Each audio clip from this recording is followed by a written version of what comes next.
기도하겠습니다. 하나님 감사합니다.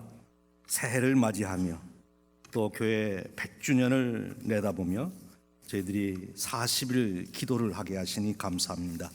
기도를 통하여 우리 인생을 변화시킨 하나님, 이번 40일을 통하여 우리가 위대한 삶을 찾을 수 있도록, 위대한 삶을 살아갈 수 있도록, 위대한 인생이 될 수 있도록 저희들을 축복하시고 변화시켜 주시옵소서.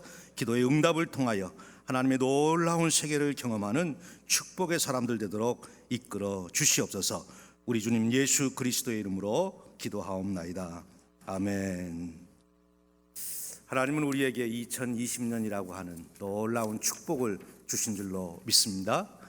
여러분에게 주어진 2020년은 하나님께서 여러분의 인생의 온갖 귀한 것들을 경험할 수 있도록, 그것을 누릴 수 있도록 여러분들에게 선물로 주신 줄로 믿습니다.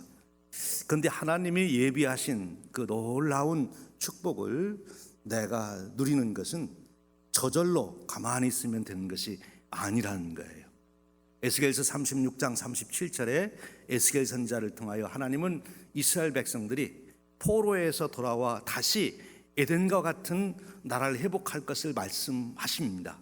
하나님이 다 계획해 놓으신 거예요. 그런데 그들에게 주신 말씀은 그래도 하나님이 그 기적을 이룰 것이지만 그래도 너희들이 이것을 받아 누리려면 무엇을 해야 된다고요? 기도해야 된다 하셨어요. 기도하는 사람이 하나님의 기적을 경험하게 되는 줄로 믿습니다. 우리 한번 따라 하겠습니다. 인생의 기적은 기도 안에서 만들어진다. 옆에 있는 분에게 그렇게 말씀하십시오. 인생의 기적은 기도 안에서 만들어집니다. 인생의 기적은 기도 안에서 만들어집니다. 여러분 인생에 놀라운 일이 일어나기를 기대하십니까? 그렇다면 우리는 기도해야 한다는 것입니다. 이번 40일 우리 기도 기간이 우리 인생에 놀라운 일을 만들어내는 그런 축복의 기간이 될 줄로 믿습니다. 우리 한번 따라 하겠습니다. 40일 기도 전략, 인생을 바꾸는 능력, 인생을 바꾸는 능력, 40일 기도 전략. 이번 40일 기도를 통해서 하나님께서 우리에게 예배해 놓으셨던 그 놀라운 일을 경험하고 내 인생이 바뀌는 그런 축복의 기간 되시기를 주님의 이름으로 축원드립니다. 우리가 성경에도 보면 엘리야가 기도를 하게 되는데 그가 간절히 기도할 때 제단에 불이 떨어져서 하나님께서 응답을 하십니다. 그 일로 엘리야가 변화가 되는 거예요. 하나님 사장.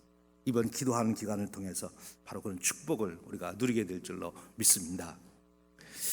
우리가 지금 4일째 기도 시간을 보내고 있는데요.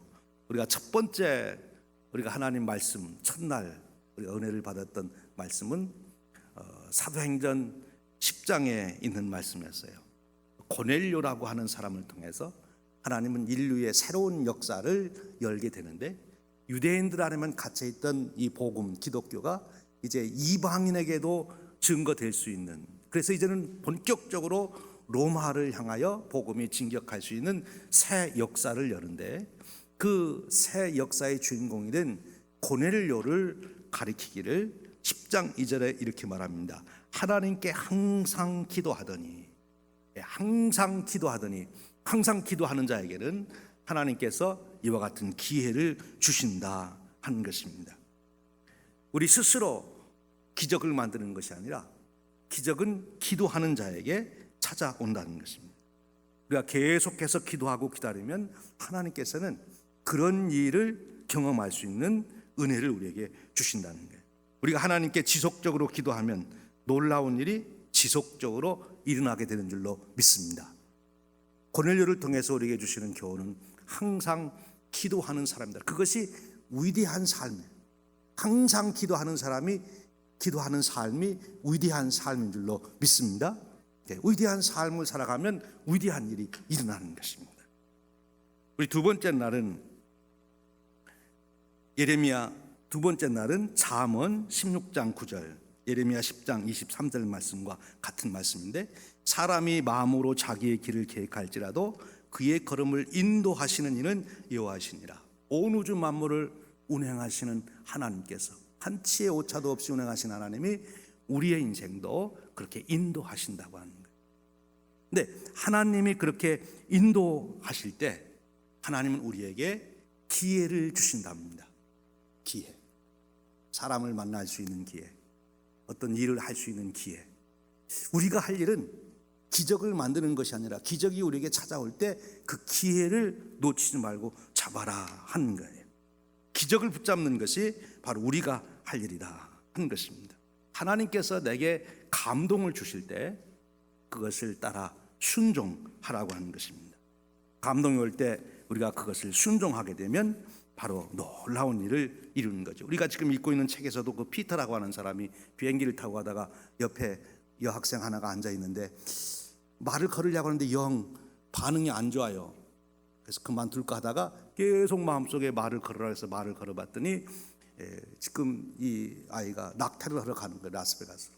그래서 거기서 설득을 해서 다시 부모님께로 돌려보내는 그런 하나님의 역사를 이루는, 하나님께서 기회를 주실 때 우리가 기회를 잡아야 된다. 오늘 여러분 기도 제목 중에 하나가 그것입니다. 하나님께서 제게 귀한 일을 할 수 있도록, 위대한 삶을 살 수 있도록, 사람을 만나도록, 일을 하도록 기회를 주실 때 제가 그것을 놓치지 말고 잡을 수 있게 하여 주시옵소서.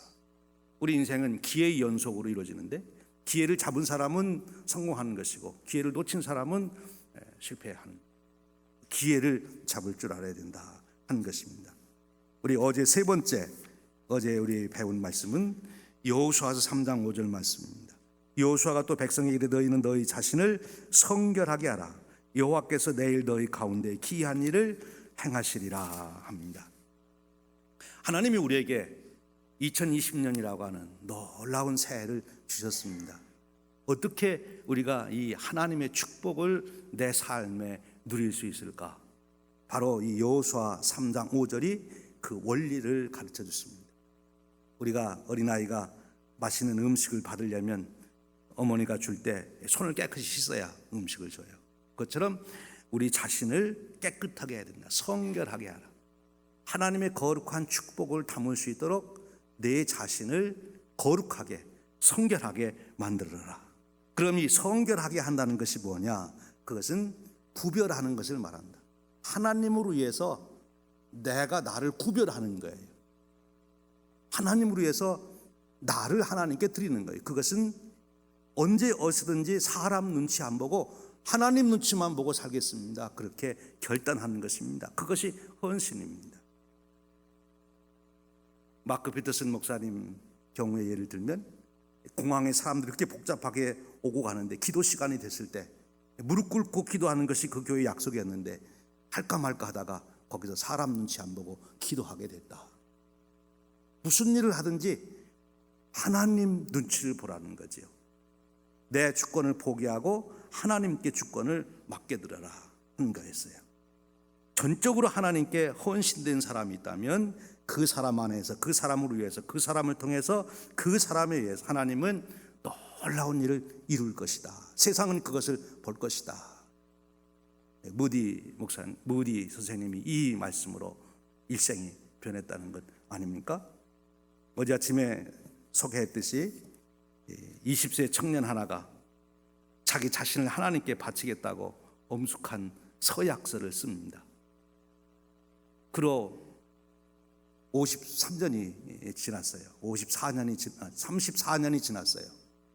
그의 나이 이제 57세가 됐을 때 그가 어떤 자리에 있었느냐? 프린스턴 대학의 총장이 돼 있었습니다. 조나단 에드워드에게. 그것으로 끝나지 않았어요.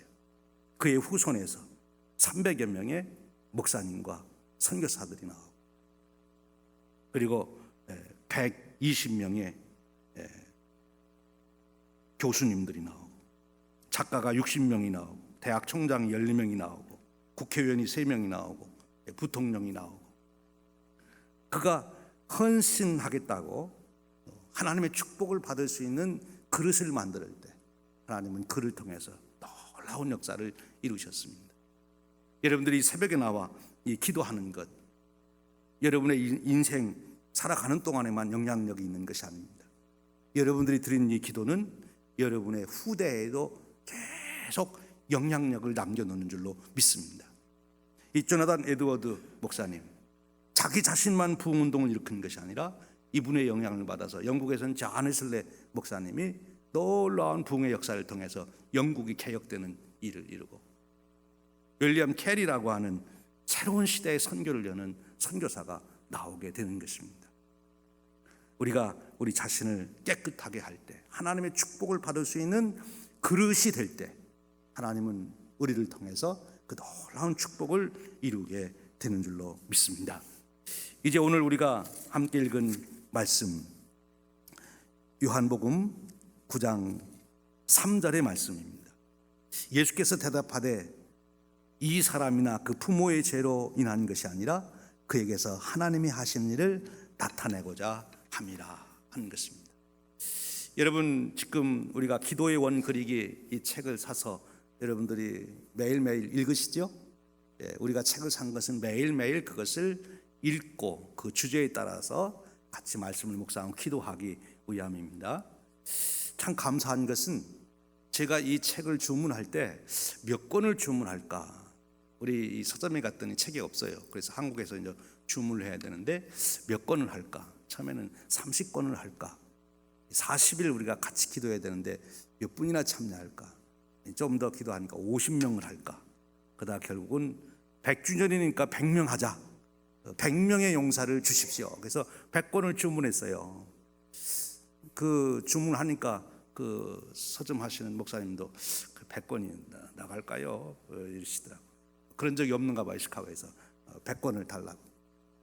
그런데 100권이 다 나갔겠습니까? 안 나갔겠습니까? 안 나갔으면 제가 이 얘기를 안 하죠. 100명의 기도 동행자가 새해를 시작하며 우리 교회에 주어진 것입니다. 하나님께서 놀라운 축복을 주신 것입니다. 기도의 동행자 100명이 우리 교회에 있는 거예요. 제게 이제 욕심이 생겼어요. 제 믿음이 작았구나. 200권 주문할 걸 그랬다. 여러분들에게 광고합니다. 여러분들이 더 책을 원하시면, 그리고 책을 보다가 감동이 오셔서 누구에게 선물하고 싶다면 여러분들이 주문하세요. 그럼 우리가 단체로 주문해서 여러분들이 그것을 누구에게 선물하든지, 여러분들이 이 40일 기도에 가면 분명히 이제 하나님의 역사와 은혜가 있을 텐데, 그것을 친구나 친척들에게 내가 이번 40일 새벽 기도하면서 이런 은혜를 받았는데 그 기도해 가는 과정 중에 내게 크게 도움이 되고 계속 격려가 되는 책이 한 권 있는데 당신도 한번 읽어봤으면 좋겠다, 그러면서 자녀들에게 또 형제들에게 한번 권해보세요. 그 책을 읽어보라고. 그러면 하나님께서 놀라운 역사를 이룰 줄 믿습니다. 제가 이 책을 읽으면서 하나 도전받은 것 중에 하나가, 이 목사님이, 이 책을 쓴 마크 피터슨 목사님이 제일 많이 기도하는 게 자기가 쓴 책을 꼭 필요한 사람이 필요한 때 읽고 하나님의 은혜를 경험하도록 그렇게 기도한다고 그러잖아요. 그래서 이 책은 특별히, 다른 책도 물론 다 쓰시는 분들이 기도하며 쓰셨겠지만 이분은 책을 출판할 때마다 아주 수천 번씩 그 책을 위해서 기도한다는 거예요. 아마 저희도 그 축복을 받고 있는 줄로 믿습니다.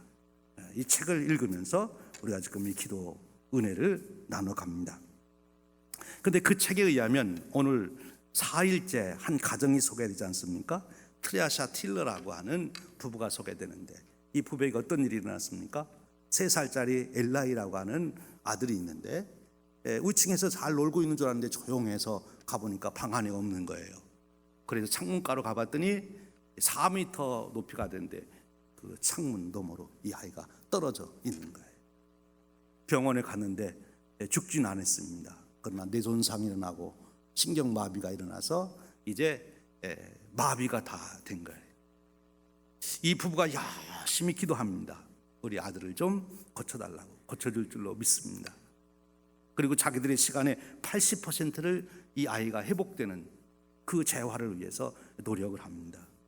그런데 이 아이의 생명을 살려주신 하나님이 그 질병도 온전하게 고쳐주셨으면 좋았을 텐데 그건 안 고쳐주시는 거예요.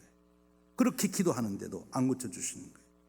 이 부부가 이제 의심이 생기기 시작했다는 거 아니에요? 하나님, 왜 하필하면 우리 아들이, 우리가 이런 고난을 당해야 됩니까? 하나님, 왜 우리가 이런 고난을 당해야 됩니까? 여러분도 지금까지 살아오시면서 혹시 하나님 앞에 그렇게 질문하신 적 있지 않습니까? 하나님, 왜 하필이면 내가 이런 일을 당해야 됩니까? 왜 내게 이런 일이 일어나야 됩니까? 그분이 그 어려움 속에서 이제 성경 말씀을 통해서 그 답을 찾기를 구했다는 겁니다. 근데 바로 성경에 보니까 바로 요한복음 9장에 자기와 똑같은 상황에 있는 사람을 발견한 거예요. 여기 남에서부터 맹인으로 태어난 사람, 그 사람을 놓고 제자들이 물었어요. 주님, 이 사람이 나면서부터 맹인인데 누구 죄 때문에 맹인이 됐습니까? 본인의 죄 때문입니까? 부모의 죄 때문입니까? 본인의 죄 때문이라고 그래도 이 말이 안 되는 거예요. 아니, 태어날 때부터 맹인인데 태어나지도 않고서 이 사람은 죄를 지었습니까? 어째서 그렇습니까? 부모의 죄 때문이다 그러면 너무너무 이 맹인으로 태어난 이 사람은 억울하잖아요. 부모 때문에 내가 평생 시각장애자로서 이 고난 중에 살아가야 되나? 그 제자들이 묻는 거예요. 누구의 죄 때문입니까? 주님께서 답을 주십니다. 그 사람이나 그 부모의 죄 때문이 아니라 하나님께서 하시는 일을 나타내고자 하심이라. 할렐루야. 예, 놀라운 말씀입니다. 이것이 우리 인생의 문제의 절반 이상을 다 해결해 주신 거예요. 우리가 어려움을 당할 때, 왜 하나님 내가 이런 어려움을 당해야 됩니까? 내가 왜 이 고난을 당해야 됩니까? 할 때 하나님께서 하시고자 하는 일을 나타내십니다. 이 해석이 우리 인생을 새롭게 만든 인생은 해석입니다.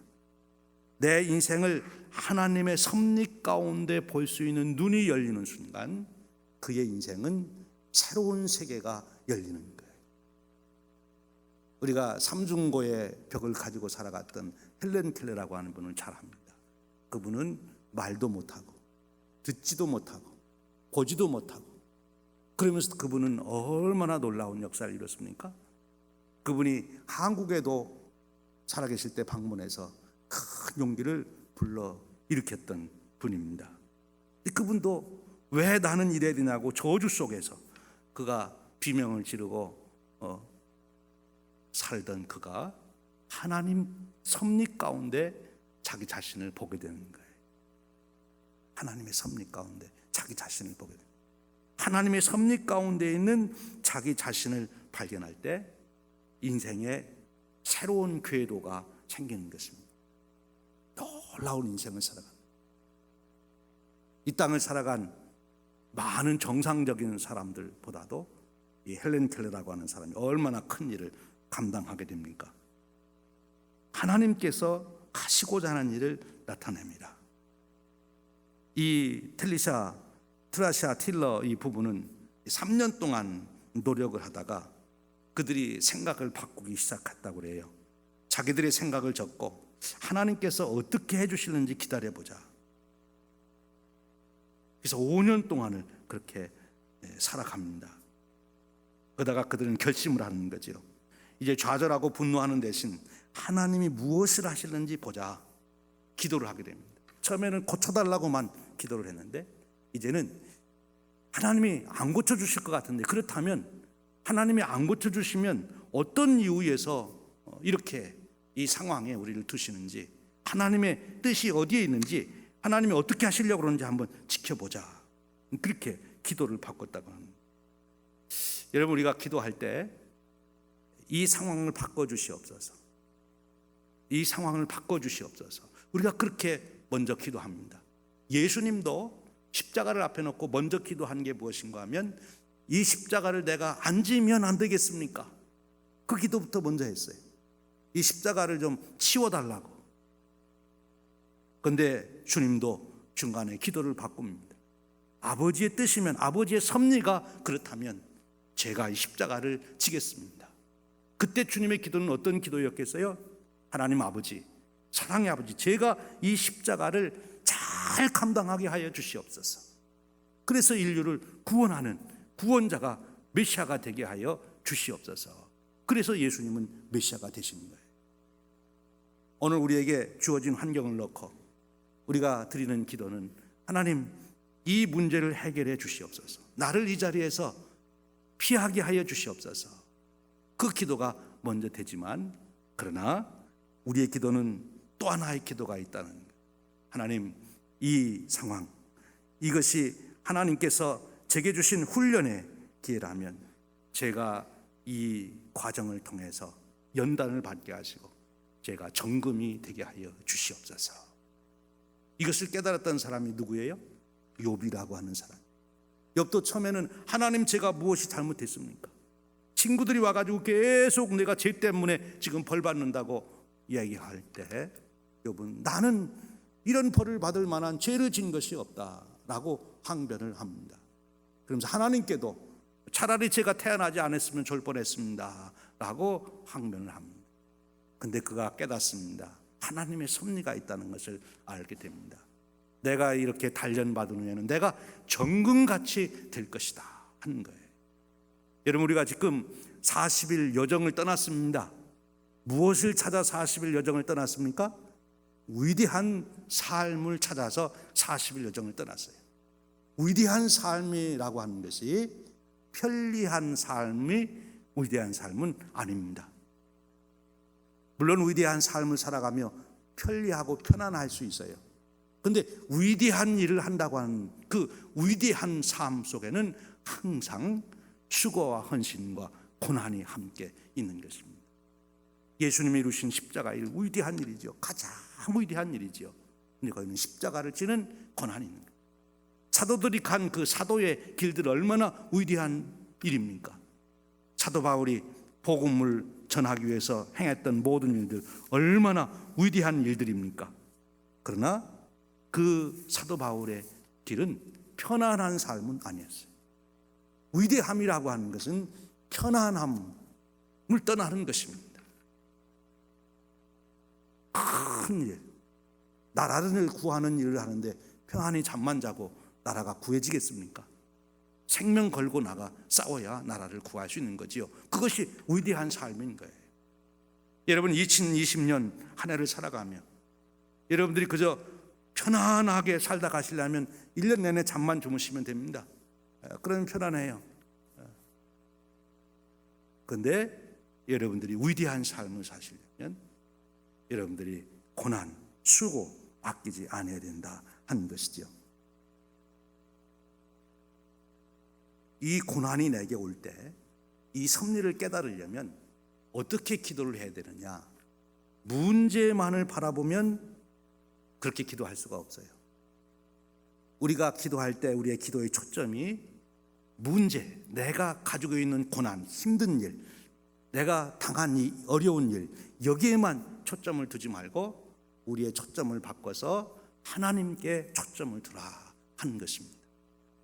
예수님도 겟세마네 동산에서 처음에는 십자가만 바라보고 할 수 있으면 하나님, 이 십자가, 이 잔을 내가 안 마시면 안 되겠습니까? 그러다가 나중에 예수님의 초점이 바뀌어요. 아버지하고 바뀌어요.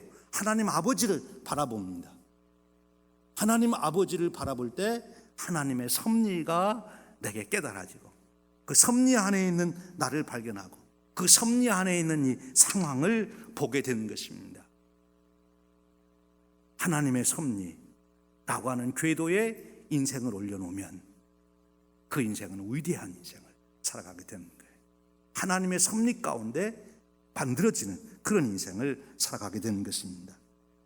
문제에 초점을 맞추지 말고 하나님께 초점을 두어라 하는 거예요. 제가 전에 미네소타에서 목회할 때 거기 한 분이 기업을 하고 계셨는데 일본에서 손님들이 와서 이제 컨트랙을 하려고 왔는데요. 그분 얘기를 들어보니까 와가지고 그 회사에서 만든 물건이 무엇인지, 그 물건이 얼마나 좋은지, 얼마나 생산할 수 있는지 일주일 동안 와서 조사를 하는데 그런 거는 조사를 안 하고요. 일주일 동안 이것을 발명하고 이것을 만드는 이 사람하고만 일주일 동안 밥 먹고 어디 가고 이야기하고 이 사람하고만 일주일 동안 이야기하다가 가고 나서는 컨트랙 하겠다 그게 온 거예요.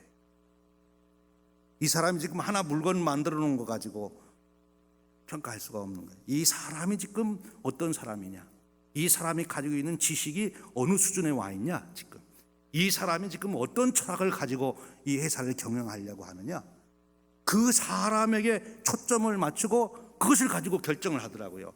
새로운 것을 저도 배웠어요. 우리가 하나님께 기도할 때도 문제를 놓고 기도하는 것이 아니라 하나님께 초점을 맞추고 기도를 해야 기도의 수준이 올라가는 거예요. 하나님의 섭리를 깨닫게 되는 거예요. 내 욕심과 내 지식의 수준에서, 내 경험의 수준에서만 그 문제를 보려고 하지 않고 하나님께 초점을 맞춰야 하나님의 눈으로 그 상황을 볼 수 있는 것이고 하나님의 눈으로 내 인생을 보게 되는 것입니다. 그때 우리는 나의 위대한 인생을 볼 수 있게 되는 거예요. 문제에만 집착하면 내게 주어진 위대한 생을 볼 수가 없어요. 하나님께 초점을 맞춰야 되는 거예요. 여러분, 물론 우리 주님도 십자가를 내게서 내가 이 잔을 안 마실 수는 없습니까? 라고 기도했듯이, 또 성경에 나오는 수많은 사람들이 문제를 가지고 주님 앞에 나와 이 문제를 해결하려고 기도했듯이 우리가 그렇게 기도합니다. 당연히 그 기도를 우리가 하는 것입니다. 그러나 이제 우리의 기도가 그 수준에서만 있지 말고 한 단계 더 업그레이드 해야 된다는 거예요. 하나님, 이 일을 통해서 제게 주시려고 하는 뜻이 뭐고 교훈이 무엇이고 저를 어떻게 하시려고 그러십니까? 하나님의 섭리를 묻는 기도가 우리에게 필요하다는 거죠. 그것이 위대한 삶의 궤도로 우리가 올라가는 거예요. 평범한 삶에서 환경과 조건에 늘 매여가지고 내 생각대로 환경이 되어지면 좀 편안한 것 같고 좋고 그러다가도 내 생각보다 조금만 다르게 환경이 바뀌고 뭐 장사가 안 되고 좀 불편한 사람들이 생기고 그러면 또 인생은 이게 뭐냐고 그렇게 쭈그러들지 않고 어떤 상황에서도 내게 주어진 사명을 감당하고 내게 주어진 역할을 감당하고 내가 가야 할 길을 굳굳이 갈 수 있는 그 위대한 삶, 그 놀라운 삶은 하나님에게 초점을 맞출 때 가능하다. 여러분, 이제 여러분들의 기도 시간이 이 문제를 해결해 달라고 기도할 뿐만 아니라 하나님, 지금 제게 벌어진 이 상황은 하나님께서 어떤 뜻으로 이렇게 하시는 것입니까? 여러분의 초점이 하나님께 맞춰주시는 그런 축복이 있으시기를 축원합니다. 우리의 인생을 위대한 삶의 궤도에 올려놓아야 되는 거예요. 그래야 우리가 위대한 삶을 살아갈 수 있게 되는 것입니다. 저희 집 얘기를 해서 좀 죄송합니다만, 제가 이번에 한국에 지난번에 갔다 오면서 제 아내한테도 얘기는 안 했지만 제 마음에 큰 감동과 기쁨이 있었던 게 있어요. 제 고향에 이제 교회 가서 예배를 드리고 설교도 하고 왔지 않습니까?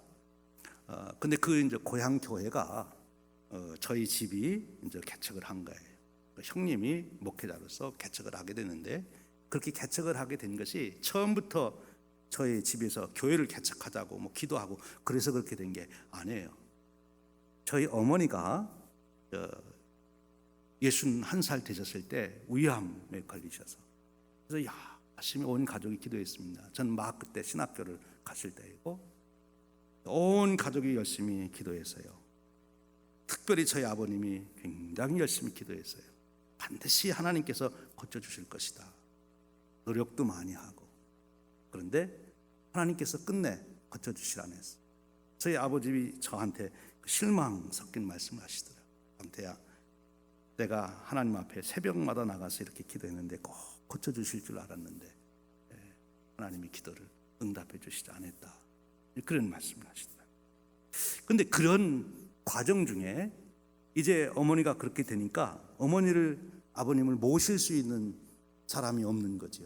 두 분이 생활이 안 되니까. 그러니까 형님이 모실 수밖에 없어요. 그러면 이제 저희 부모님들이 형님 댁으로 가야 되는데, 형님은 한 20여리 떨어진 곳에서 교회를 개척해서 이제 교회 목회를 하고 계셨어요. 근데 그 일은 또 상황이 가실 수가 없는 거예요. 그래서 형님이 그 교회를 사임하고 부모님을 모시기 위해서 저희 집으로 오신 거예요. 저희 집으로 오시니까 이제는 교회를 거기서 개척할 수밖에 없는 거죠. 그리고 그 당시 저희 부모님은 이제 걸어서 산을 넘어 교회를 가야 되는데 이제는 예배드리러 갈 수가 없게 됐어요. 어머니가 걸으실 수가 없으니까. 그러니까 저희 동네에 교회를 세우게 된 거예요. 이번에 갔더니요, 저희 동네에 있던 많은 분들이 예수를 믿고, 특별히 저희 동네에서 좀 한 5리, 10리 정도 떨어진 곳에 저희 친인척이 많이 살고 있었는데, 그 친인척들이 거의 다 그 교회에 나와서 예배를 드리고 신앙생활을 하더라고요. 근데 어머니가 계실 때 그렇게 기도하신 게 뭐냐면, 그 구원받은 후에 그 친인척들 구원을 위해서 그렇게 기도하셨어요. 그래서 늘 가서 전도하시고 했는데, 이 거리가 너무 멀어요. 저희 집에서 가는 것도 뭐 산을 넘어서 가야 되지만 그분들이 가려면 배는 더 시간이 걸리니까 도저히 용기를 처음에 못 내는 거예요. 그러니까 교회를 못 나가세요. 나가기는 나가야 되는데 못 나가시고, 그 가족들을 위해서, 친인척을 위해서 그렇게 기도하셨는데, 이번에 가보니까 다 구원받았더라고요. 제가 그런 생각이 들었어요. 하나님께서 어머니가 그 위암으로 그렇게 돌아가셨는데, 그분이 이 어머니로서 할 일은 제가 대학에 가면서 어찌 보면 이제 다 끝났어요. 막내가 다 집을 떠났으니까. 그 마지막 그 사건을 통해서 하나님께서 그것으로 교회가 세워지도록, 지금은 교회가 아주 아름답게, 얼마나 아름답게 세워졌는지 몰라요. 바로 그런 하나님의 섭리가 아니었나. 그분의 기도가 다 이루어지신 거예요. 여러분, 그렇습니다. 우리가 내게 주어진 환경만 바꿔달라고, 편안하게만 살게 해달라고 기도할 것이 아니라, 하나님, 저를 통하여 이루시려고 하는 것이 무엇입니까?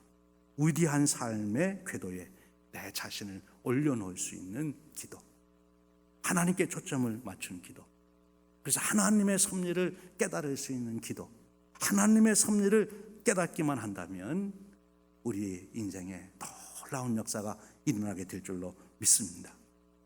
내게 주어진 그 시련들이 나를 정금으로 만들고, 정금으로 된 인생, 얼마나 위대한 삶이 되는 것입니까? 이제 이 아침 우리가 기도할 때 여러분에게 어떤 어려움이 있습니까? 어떤 문제가 있습니까? 그 문제를 놓고 기도하십시오. 주님 오셔서 이 문제를 해결해 주시기를 원합니다. 성경에 보면 수많은 치유를 주님께서 해 주셨습니다. 성경에 수많은 문제를 해결해 주셨습니다. 동시에 여러분 기도하실 때, 하나님, 이 문제를 해결해 주시지 아니하려면 저로 하여금 하나님의 섭리를 깨닫게 하여 주시옵소서. 여러분, 사도행전 12장에 가보면 놀라운 일이 있죠.